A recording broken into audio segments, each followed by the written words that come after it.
پھر آپ دیکھیے کہ نبی کے آنے کی ضرورت کیا ہوتی ہے. 4 وجوہات ہے جن کی وجہ سے کسی بھی قوم میں نبی آتا ہے. پہلی یہ وجہ ہوتی ہے کہ کسی قوم پر نبی نہیں آیا تو اب نبی بیچا جائے. آپ کو پتا ہے رسول اللہ صلی اللہ علیہ وآلہ وسلم پوری دنیا کی طرف نبی بنا کر بھیجے گئے, یہ ضرورت ختم ہو گئی. دوسرا سبب یہ ہوتا ہے کہ نبی کے مرنے کے بعد دین اس طرح بدل دیا گیا کہ اصل شکل میں موجود ہی نہیں ہے. تب پھر ضرورت پیش آتی ہے نبی کو بھیجنے کی تاکہ نیا جو ہے کتاب بھیجی جائے. لیکن آپ دیکھیے کہ باوجود اس کے کہ فرقہ بندیاں ہوں گی, جو کچھ ہو گیا, قرآن اور حدیث کا جو ماخذ ہے وہ بالکل ویسے ہی محفوظ ہے. ٹھیک ہے نا, جو بندہ ریسرچ کرنا چاہتا ہے, پہنچنا چاہتا ہے, اس کے لیے کوئی مسئلہ نہیں. لہٰذا یہ ضرورت بھی ختم ہو گئی. تیسری بات یہ ہوتی ہے کہ جو نبی بھیجا گیا ہے اس نے دین کو مکمل آخری شکل تک نہیں پہنچایا, تو اب پھر کوئی نبی ایسا بھیجا جائے جو اس کو مکمل کر دے اس کے بعد کے کام کو. جیسے عیسیٰ علیہ السلام کی میں نے بھی آپ سے بات پیش کی کہ انہوں نے کہا مجھے اتنا موقع ہی نہیں دیا گیا. وہ بیچارے تو بہت کم عمری میں ہی جو ہے ان کو تھوڑا سا زمانہ ملا, اس کے بعد ان کے خلاف ایسے حالات پیدا کر دیے گئے کہ ان کو صلیب کی سزا سنائی گئی. اللہ رب کریم نے محفوظ رکھنا تھا, بچا لیا, اٹھا لیا آسمانوں پر, لیکن کام تو ادھورا رہ گیا نا. تو انہوں نے کہا جو کام میں ادھورا چھوڑ کر جا رہا ہوں اس کو پورا ہونا ہے, اس کو پورا کرنے کے لیے دوسرا نہیں آنا ہے. تو آپ صلی اللہ علیہ وسلم نے دین پورا کر گئے نا. حج کے موقع پر کیا آیت اتری, الیوم اکملت لکم دینکم, آج میں نے دین پورا کر دیا تم پر. تو لہٰذا دین بھی مکمل ہو گیا, لہٰذا اس کی بھی کوئی ضرورت نہیں ہے کہ نبی آئے. چوتھی صورت یہ ہوتی ہے کہ نبی کو مددگار کی ضرورت ہو, جیسے حضرت موسیٰ علیہ السلام کو ہارون علیہ السلام کی ضرورت تھی, جیسے حضرت عیسیٰ علیہ السلام کی تصدیق کے لیے یحییٰ علیہ السلام بھیجے گئے تھے, ہے نا. لیکن رسول اللہ صلی اللہ علیہ وسلم کی مدد کے لیے نبی آنا ہوتا تو ان کے زمانے میں آتا نا, اب تو نہیں آنا تھا. تو چاروں اسباب میں سے کوئی ایک سبب بھی موجود نہیں ہے جس کے لیے یہ سوچا جائے کہ نبی آئے گا. تو پھر نبی کیوں آئے گا, کیوں آئے گا, اس کا کوئی عقلی جواز بھی موجود نہیں ہے. لہٰذا اب نبی کے آنے کا کوئی سبب نہیں ہے. اور پھر آپ دیکھیے کہ ساری دنیا کو ایک مرکز پر جمع کرنے کے لیے ہمارے پاس سبب بھی کیا ہے, ایک نبی ہونا. آپ دیکھیے نا کہ جب بھی کوئی نبی آتا ہے کس صورت میں آتا ہے, جب پچھلی تعلیمات خراب کر دی گئی ہوتی. جیسے عیسیٰ علیہ السلام آئے تو انہوں نے یہودیوں کو کافر قرار دیا اور ان کے سامنے یہ معاملات رکھے کہ جب تک تم دین درست نہیں کر لو گے تم مومن نہیں ہو سکتے, ہے نا. اسی طرح پھر عیسائیوں نے بھی دین بدل دیا تو رسول اللہ صلی اللہ علیہ وسلم آئے. آپ صلی اللہ علیہ وسلم یہودی عیسائیوں دونوں کو ہی مشرک قرار دیا اور ان کو کہا کہ جب تک تم اپنی اصلاح نہیں کر لیتے تم مومن نہیں ہو جاتے, ہے نا. تو اب سارے لوگوں کو ایک جگہ پر رکھنے کے لیے ایک نبی کا ہونا ضروری تھا. اسی لیے اللہ رب کریم نے رسول اللہ صلی اللہ علیہ وسلم کو آخری اور عالمگیر نبی بنا کر بھیجا. نبوت کی کوئی ضرورت نہ عقلی طور پر باقی رہ جاتی ہے اور نہ مذہبی طور پر. اور پھر سب سے بڑی بات یہ کہ اللہ رب کریم نے خود بھی اعلان کر دیا اور رسول اللہ صلی اللہ علیہ وسلم نے بار بار یہ بات واضح کی کہ میرے بعد کوئی نبی نہیں آنا, میرے بعد کوئی نبی نہیں آنا, میرے بعد کوئی نبی نہیں آنا, بار بار واضح کی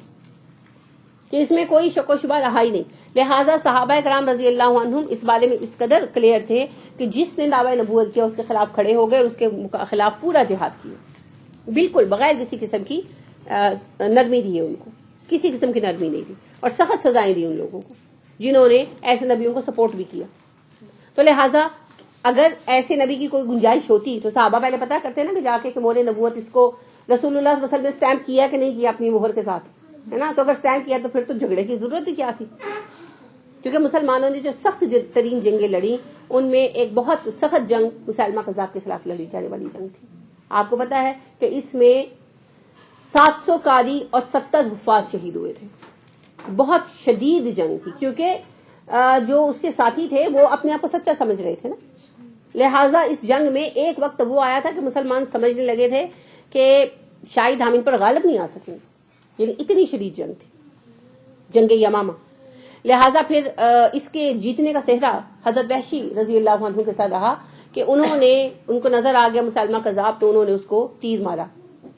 تو وہ مر گیا. تو اس کے مرنے سے جو ہے ان کے حوصلے پست ہو گئے اور پھر بہرحال اس کے بعد بھی مسلمان کو بڑی شدید جنگ لڑنی پڑی, بہت شدید جنگ لڑنی پڑی. ابو دجانہ نے کہا کہ مجھے اندر پھینک دو باغ کے,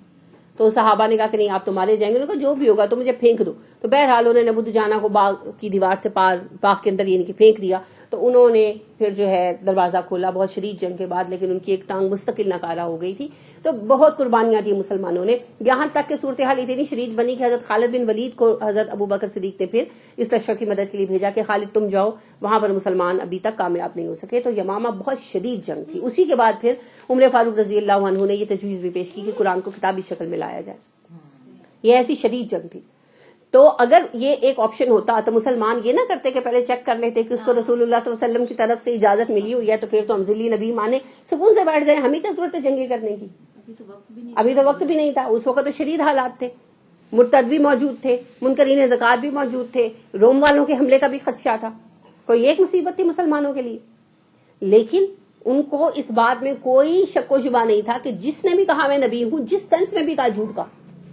لہٰذا انہوں نے ان کے خلاف جنگیں کی. تو آج پھر اس بات کا نکالنا انتہائی احمقانہ بات ہے, عجیب و غریب یہ باتیں نکالنا, اور وہ یہی دلیل لاتے ہیں کہ رسول اللہ صلی اللہ علیہ وسلم کے بعد اصل میں نبوت ختم نہیں ہو جائے گی بلکہ ذلی نبوت جاری ہوگی, بروزی نبوت جاری ہوگی. ذیل بروز کا مطلب ہوتا ہے سایہ, کہ رسول اللہ صلی اللہ علیہ وسلم کے کام کو آگے بڑھایا جائے گا اور جس کو بھی نبی بنایا جائے گا آپ کی پرمیشن سے بنایا جائے گا. لیکن یہ کیسے ان کے دماغ میں یہ کیسے بات آئی کہ ذیلی جو آپ بتا رہی ہیں کہ وہ ہوگا, کوئی قرآن میں تو بھائی کوئی اب ایک بندہ جو اٹھ کے کہتا ہے کہ میں نبی ہوں خدا نخواستہ, تو ظاہر ہے سامنے والا کہتا ہے تم کہاں سے نبی ہوگے, نبوت تو ختم ہو گئی ہے. تو پھر اب اس کو کچھ نہ کچھ کہانی تو سنانی ہے نا, کوئی نہ کوئی کہانی تو سنانی ہے. اب بالکل اس سے مشورے تو دینے ہیں. اب ذرا آ جائیں مسیح کی طرف, ٹھیک ہے نا, کیونکہ اب اکثر لوگ جو دعویٰ کرتے ہیں نا, شروع پتہ ہے کیسے ہوتا ہے, میں مہندی ہوں, پھر مہندی سے وہ ترقی کر کے مسیح ہوتے ہیں, اور مسیح کے بعد وہ کہتے ہیں ہم نبی. لہٰذا غلام احمد قادیانی صاحب نے بھی یوں ہی کہا پہلے کہ یعنی میں مہدی ہوں, پھر اس کے بعد انہوں نے ترقی کی اور وہ کہنے لگے میں مسیح موعود ہوں یا مسیح ہوں. مسیح موعود ہوں. لوگوں نے کہا اگر تم مسیح ہو تو مسیح تو خالی مریم سے پیدا ہوئے تھے, تو تم کہاں سے آگے مسیح, لازمی بات ہے تمہارا تو باپ بھی ہے. تو وہ کہنے لگے نہیں میں مسیح ہوں, مسیح جیسا ہوں, آئی ایم لائک مسیح, آئی ایم لائک ابن مریم. ٹھیک ہے, تو دیکھیے حضرت عیسیٰ علیہ السلام کا آنا طے ہے, ٹھیک ہے. حضرت عیسیٰ علیہ السلام جو آئیں گے وہ وہی ابن مریم ہوں گے جن ابن مریم کا قصہ آپ سورہ مریم میں پڑھ چکے, سورہ آل عمران میں پڑھ چکے. وہ کوئی نئے مسیح نہیں ہوں گے, وہ پیدا ہو کر بچے کی حیثیت سے پرورش پا کر جوان نہیں ہوں گے, وہ عین جوانی میں اٹھا لیے گئے اسی جوانی میں آئیں گے. ٹھیک ہے, لہٰذا اس کے حوالے سے میں آپ کو حدیث پیش کرتی ہوں تاکہ یہ معاملہ آپ کے ذہن میں بالکل کلیئر ہو جائے. بخاری کی حدیث ہے یہ,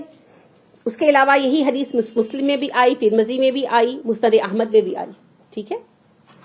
ابو ہریرہ سے روایت ہے کہ رسول اللہ صلی اللہ علیہ وسلم نے فرمایا اس ذات کی قسم جس کے ہاتھ میں میری جان ہے, تمہارے مابین عیسیٰ بن مریم ضرور اتریں گے اور حاکم عادل بن کر تمہارے مابین رہیں گے, صلیب کو توڑ ڈالیں گے, خنزیر کو ہلاک کر دیں گے اور جنگ کا ہمیشہ کے لیے خاتمہ کر دیں گے. یہ علامتی باتیں ہیں. صلیب توڑنے سے مراد کہ جب عیسیٰ علیہ السلام آ جائیں گے تو صلیب کی اہمیت یہی ہے نا عیسائیوں میں کہ عیسیٰ علیہ السلام کو اس پہ کروسیفائی کیا گیا تھا. جب آپ آ جائیں گے تو کروسیفیکیشن کا آئیڈیا ہی ختم ہو جائے گا, تو صلیب کی اہمیت بھی ختم ہو جائے گی, کوئی نہیں پہنے گا. اور خنزیر مارنے سے مراد یہ نہیں کہ سور کی نسل ختم کر دی جائے گی, یعنی سور حرام ہے, عیسائیوں نے حلال کر لیا ہے نا کہ ہم تو بخشے ہوئے ہیں. تو جب عیسیٰ علیہ السلام زندہ اتر آئیں گے تو وہ کفارے کا مسئلہ ہی ختم ہو جائے گا نا, تو وہ پھر اپنی اصل پر واپس آ جائیں گے. لہٰذا سور کو جو انہوں نے حلال کیا ہوا ہے وہ ختم ہو جائے گا. جنگ کا خاتمہ کر دیں گے, کیوں؟ یہودی سارے مارے جائیں گے, عیسائی مسلمان ہو جائیں گے, تو پھر جنگ کس کے درمیان ہونی ہے, سارے تو مسلمان ہو جائیں گے. ایسا امن کا زمانہ آئے گا, اور یہی وہ بات ہے جو اللہ نے کہا ہم نے دین کو اتارا ہے, ہم اس کو سب پہ غالب کر کے رہیں گے. اچھا, دوسری ایک روایت میں جنگ کی بجائے جزیہ کا لفظ استعمال ہوا ہے کہ جزیہ ختم کر دیں گے, تو مفہوم ایک ہی ہے. اگر جنگ نہیں ہوگی, کوئی قیدی نہیں ہوگا, تو جزیہ کون دے گا؟ مفہوم ایک ہی ہے کہ سب مسلمان ہو جائیں گے. مال کی وہ کثرت ہوگی کہ کوئی قبول کرنے والا نہ رہے گا.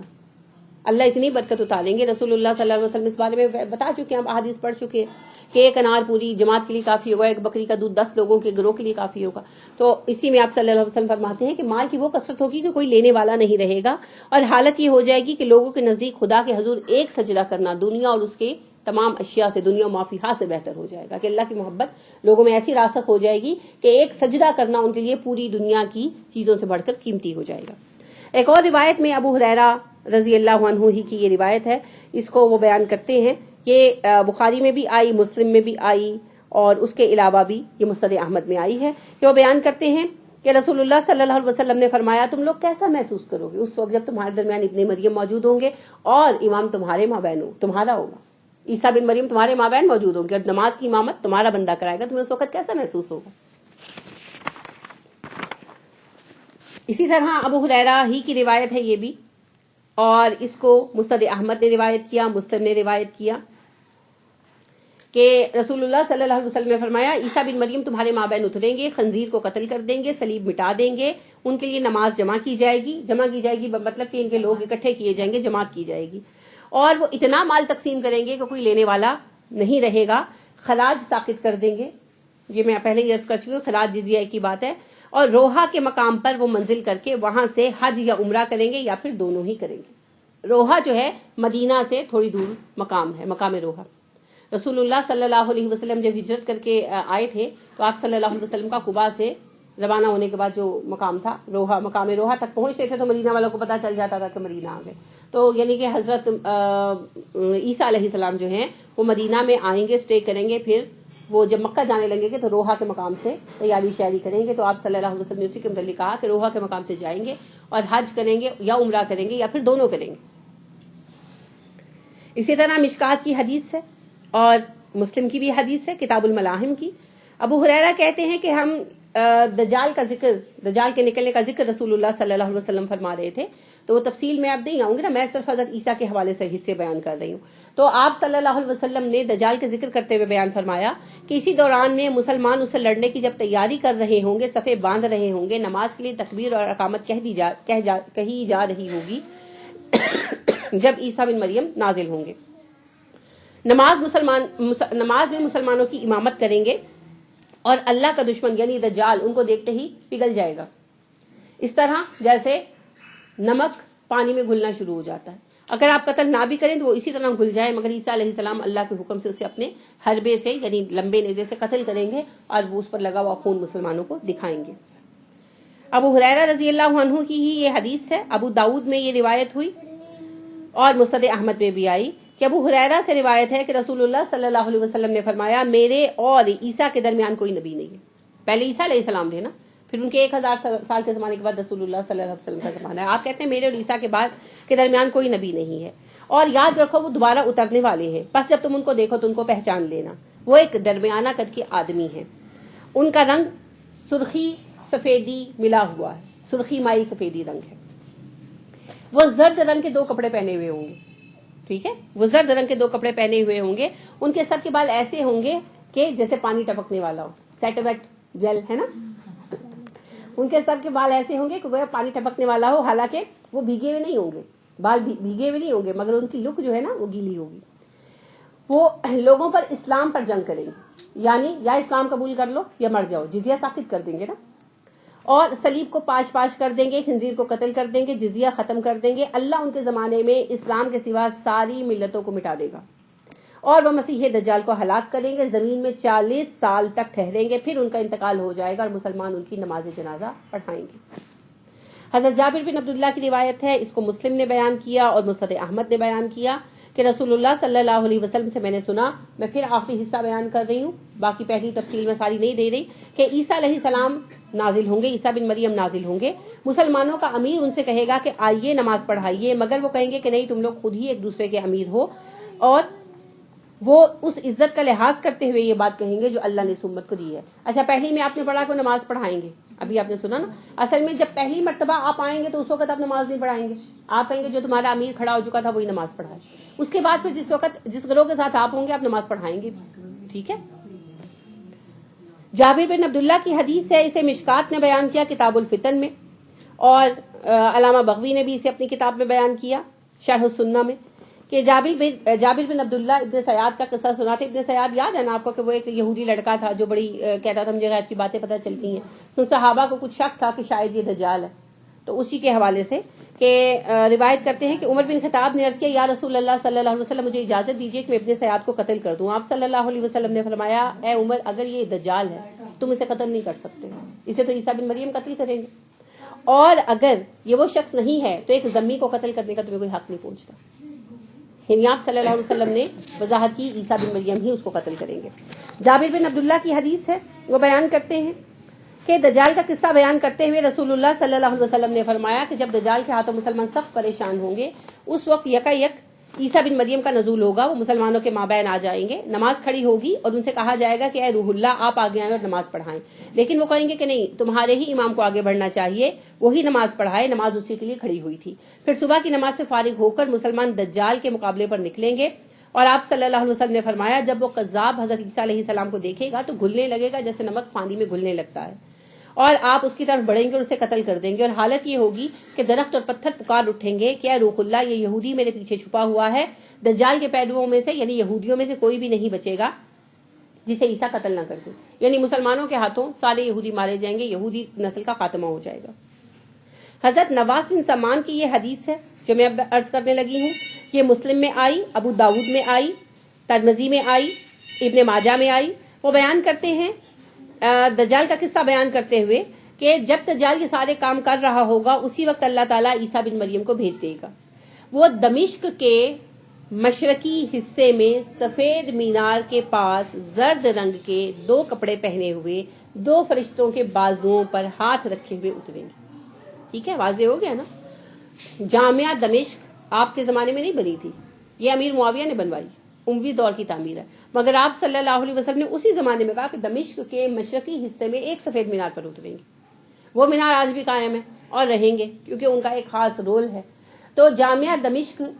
آج دمشق کے مشرقی حصے میں ہے، اس کے مشرقی مینار پر اتریں گے، اس حالت میں 2 زرد کپڑے پہنے ہوں گے۔ آپ صلی اللہ علیہ وسلم ارشاد فرماتے ہیں 2 فرشتوں کے بازوں پر ہاتھ رکھے ہوں گے، جب وہ سر جھکائیں گے تو ایسا لگے گا کہ قطرے ٹپکنے لگے ہیں، اور جب سر اٹھائیں گے تو موتی کی طرح قطرے لٹکتے ٹپک یعنی آپ کے بالوں پر چمکتے نظر آئیں گے۔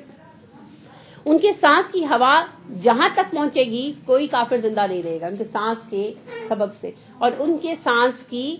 ہوا جو ہے یعنی ان کا سانس جو ہے ان کی بریتھ جو ہے حد نظر تک جائے گی، اور ابن مریم دجال کا پیچھا کریں گے اور اسے لد کے مقام پر جا کر پکڑیں گے اور قتل کر دیں گے۔ لد جو ہے یہ اسرائیل کا ایک شہر ہے، یعنی آج مقبوضہ فلسطین کہہ لیں، اس کا ایک شہر ہے، اور آج وہاں پر اسرائیل کا سب سے بڑا ایئرپورٹ ہے۔ عبداللہ بن عامر بن العاص کہتے ہیں کہ رسول اللہ صلی اللہ علیہ وسلم نے فرمایا دجال میری امت میں نکلے گا اور 40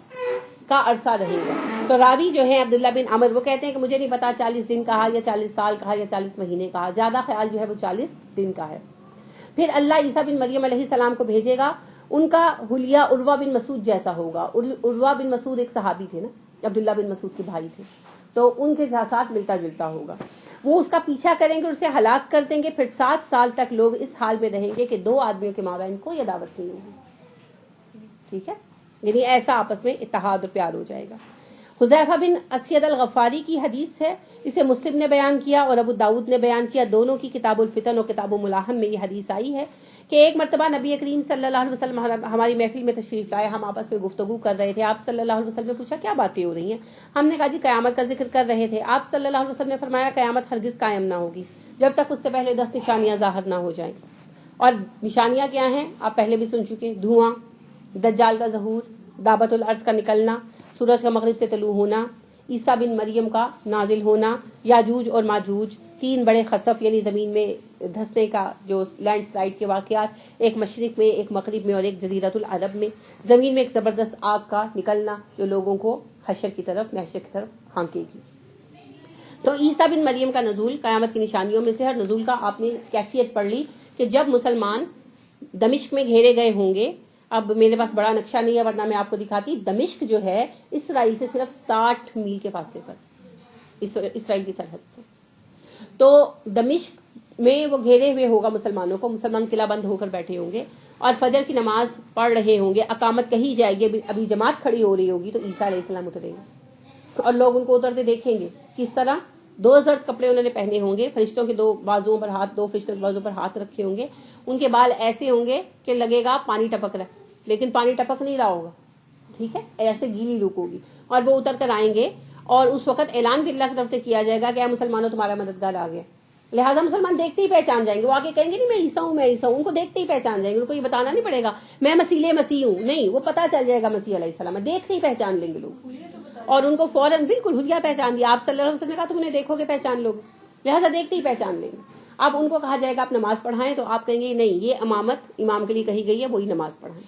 اور نماز کے بعد پھر وہ حضرت عیسیٰ علیہ السلام لیڈ کریں گے، وہ حکم دیں گے، دروازے کھولے جائیں گے اور عیسیٰ علیہ السلام پھر نکل کر جنگ کریں گے۔ نسائی کی حدیث ہے حضرت صوبان یہ رسول اللہ صلی اللہ علیہ وسلم کے آزاد کردہ غلام ہیں، وہ بیان کرتے ہیں کہ رسول اللہ صلی اللہ علیہ وسلم نے فرمایا میری امت کے 2 لشکر ایسے ہیں جنہیں اللہ نے دوزخ کی آگ سے ہمیشہ کے لیے بچا لیا، ایک وہ لشکر جو ہندوستان پر حملہ کرے گا، دوسرا وہ لشکر جو عیسیٰ بن مریم کے ساتھ ہوگا۔ آپ صلی اللہ علیہ وسلم نے مزید بھی فرمایا نا کہ سب سے بہترین شہید یہی ہوں گے جو عیسیٰ بن مریم کا اور امام مہدی کا ساتھ دیں گے۔ مسند احمد کی اور ترمذی کی حدیث ہے، اسے مجمع بن جاریہ انصاری روایت کرتے ہیں کہ رسول اللہ صلی اللہ علیہ وسلم کو میں نے فرماتے سنا ابن مریم دجال کو لد کے مقام پر قتل کریں گے۔ دمشق سے جہاں سے سرحد اسرائیل کی شروع ہوتی ہے نا، یعنی کہ جو ملحق ہوتی ہے، وہاں سے ابیک کی گھاٹی ہے، ابیک کی گھاٹی سے سیدھا لد کو رستہ نکلتا ہے۔ اب وہی بات ہے کہ میرے پاس بڑا نقشہ نہیں ہے ورنہ میں آپ کو دکھاتی، تو لہٰذا وہ بالکل سیدھا روٹ بنتا ہے کہ عیسیٰ علیہ السلام کو دیکھ کر وہ بھاگے گا، جب نکلے گا اپنے لشکر کا ساتھ چھوڑ کر وہ اسرائیل کی سرحد میں گھسے گا تو اس کے سامنے مقام ہی ابیک کا ہونا، تو ابیک کی گھاٹی سے رستہ سیدھا لد کی طرف جاتا ہے۔ اس وقت لد پر ان کا سب سے بڑا ایئرپورٹ ہے، اس وقت کیا ہوگا اللہ نوز، ہمیں نہیں پتا۔ ابو امامہ باہلی کی حدیث ہے، اسے ابن ماجہ نے روایت کیا ہے باب فتنۃ الدجال میں۔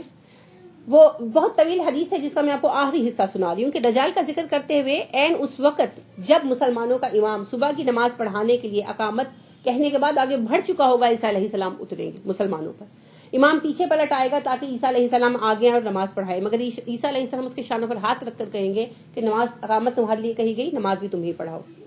چنانچہ نماز وہی پڑھائے گا، سلام پھیرنے کے بعد عیسیٰ علیہ السلام کہیں گے شہر کے دروازے کھول دو، دروازہ کھولا جائے گا، باہر دجال 70,000 مسلح یہودیوں کے ساتھ موجود ہوگا، جو ہی عیسیٰ علیہ السلام پر اس کی نظر پڑے گی وہ اس طرح گھلنے لگے گا جیسے نمک پانی میں گھلنے لگتا ہے، وہ بھاگ نکلے گا، عیسیٰ علیہ السلام کہیں گے میرے پاس تیرے لیے ایک ایسی ضرب ہے جس سے تو بچ کر نہیں جا سکے گا، لہٰذا وہ اسے لد کے مشرقی دروازے پر جا لیں گے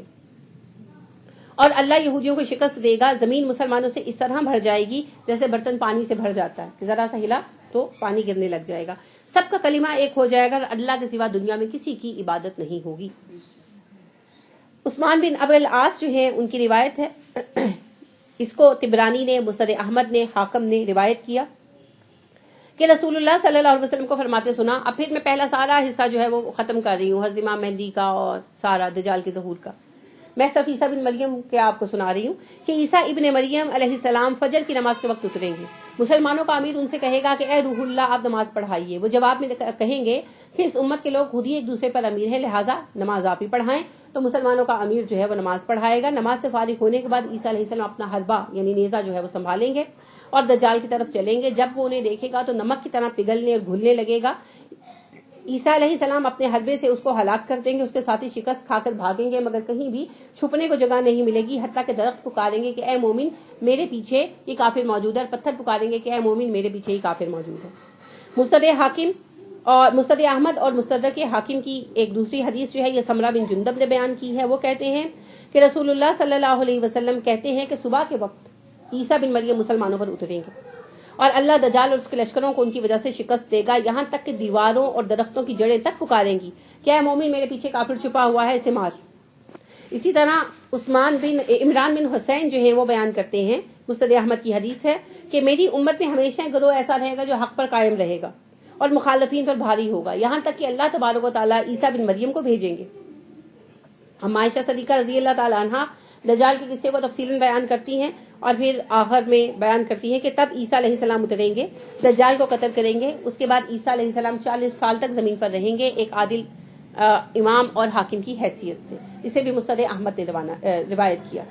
سفینہ رسول اللہ صلی اللہ علیہ وسلم کے ایک اور آزاد کردہ غلام میں، پہلے جو میں نے نام بتایا تھا آزاد کردہ غلام کا وہ کیا تھا؟ صوبان، دوسرے کون ہیں؟ سفینہ، ان دونوں کا علماء میں بڑا مرتبہ ہے کیونکہ رسول اللہ صلی اللہ علیہ وسلم کے پاس انہوں نے ایک زمانہ گزارا تو آپ کی معمولات سے واقف تھے،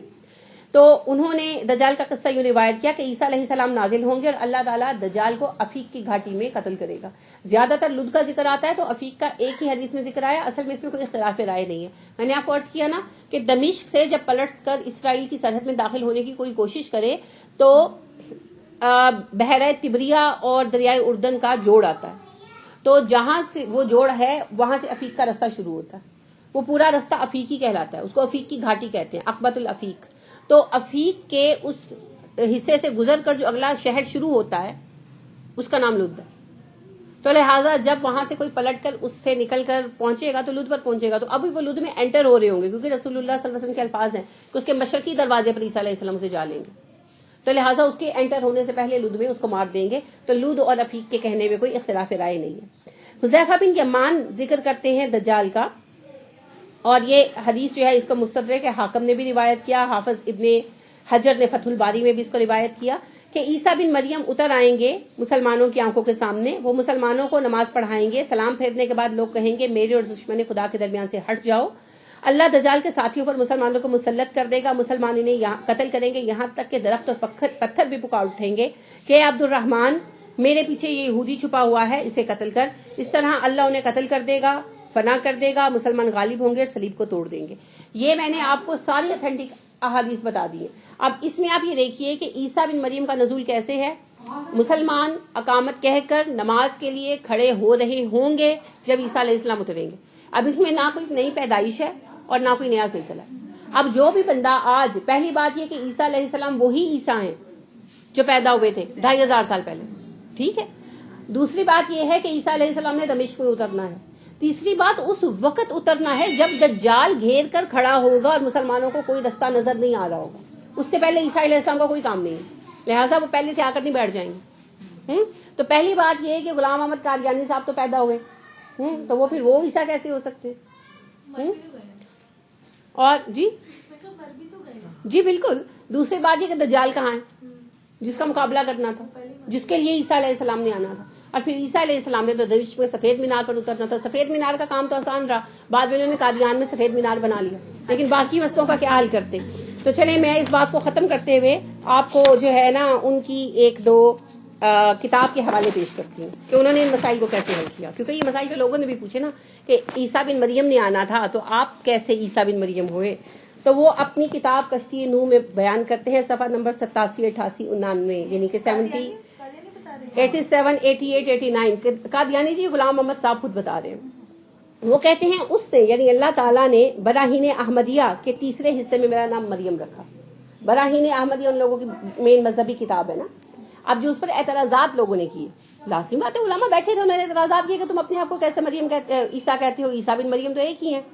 وغیرہ وغیرہ. اب وہ اعتراضات کا جواب میں آپ کی خدمت میں پیش کر رہی ہوں. کشتی نوح نام رکھا ہے انہوں نے اپنی کتاب کا، اس کا صفحہ 87، 88، 89.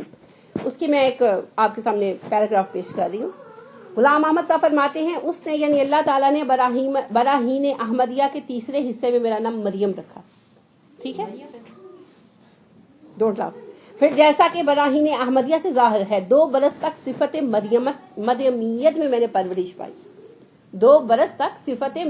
مریمیت میں میں نے پرورش پائی. یہ اب آپ ان سے پوچھتی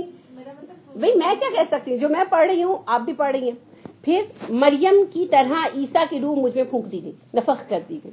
ٹھیک ہے، 2 سال بعد ترقی ہوگی، وہ مریم سے عیسیٰ مریم سے عیسیٰ ہو گئے. اور اس تارے کے رنگ میں مجھے حاملہ ٹھہرایا گیا. ٹھیک ہے، اور آخر کئی مہینے کے بعد جو 10 مہینے سے زیادہ نہیں، بذریعہ اس الہام کے جو سب سے آخر براہین احمدیہ کے حصہ چہارم میں درج ہے، مجھے مریم سے عیسیٰ بنا دیا گیا اور اس طور سے میں ابن مریم ٹھہرا. یہ جواب ہے جی کہ تم عیسیٰ بن مریم کیسے ہوئے. اب جی انہوں نے یعنی ایک اور جو سوال انہوں نے کیا کہ دمشق جو بڑے اعتراضات تھے، انہوں نے کہا کہ چلو ایک تو یہ آپ نے سن لیا کہ وہ عیسیٰ بن مریم کیسے ہوئے. لوگوں نے کہا کہ عیسیٰ بن مریم تو دمشق میں اترنا تھا، تم یہ قادیان میں کہاں سے اتر آئے. ٹھیک ہے، اب اس کا جواب بھی سن لیں. حاشیہ ازالۂ اوہام، حاشیہ یہ کتاب کا نام ہے جو انہوں نے لکھی، ازالۂ اوہام. اس کا صفحہ نمبر 63، 73 تک اس کا جواب انہوں نے دیا ہوا ہے. میں اس کا مت آپ کو دے رہی ہوں. فرماتے ہیں کہ واضح ہو کہ دمشق کے لفظ کی تعبیر میں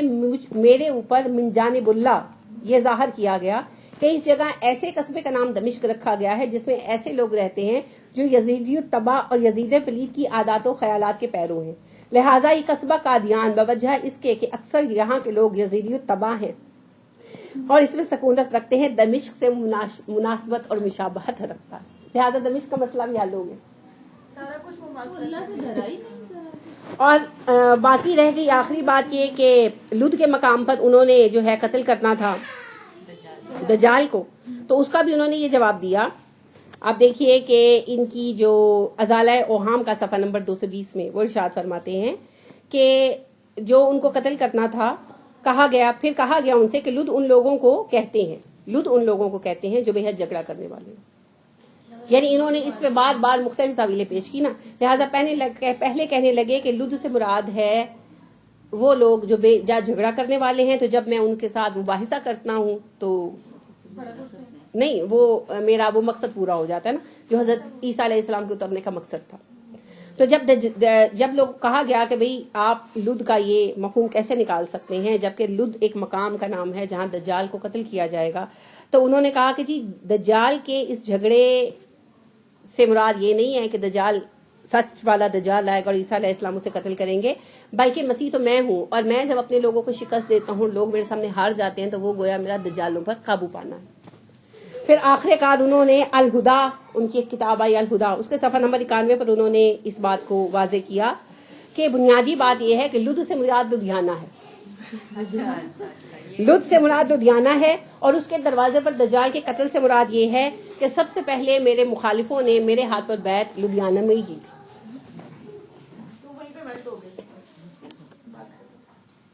تو اب آپ یہ بھی دیکھ لیں، اور جو میں نے آپ کے سامنے الحمدللہ قرآن و حدیث کا ایک طویل ریفرنس پیش کیا، اس کو بھی دیکھ لیں، تو آپ کو خود پتا چل جائے گا کہ صحیح کون ہے غلط کون. اس کو اتنا نبی بننے کا شوق تھا. اللہ رب کریم معاف فرمائے جی، بڑے بڑے شوق ہوتے ہیں لوگوں کو، اور لوگ اس شوق میں پتہ نہیں کیا کیا کر گزرتے ہیں. تو اللہ رب کریم ہمیں ہمیشہ بیجا خواہشات سے بچائے اور شیطان کے شر سے اپنے امان میں رکھے. شیطان ہر وقت ہمارے ساتھ لگا ہوا ہے، اور یعنی جب شیطان بہکا دیتا ہے نا، تو پھر انسان کا واپس پلٹنا، اللہ پلٹا دے تو پلٹا دے، اپنے بس کی بات نہیں ہے.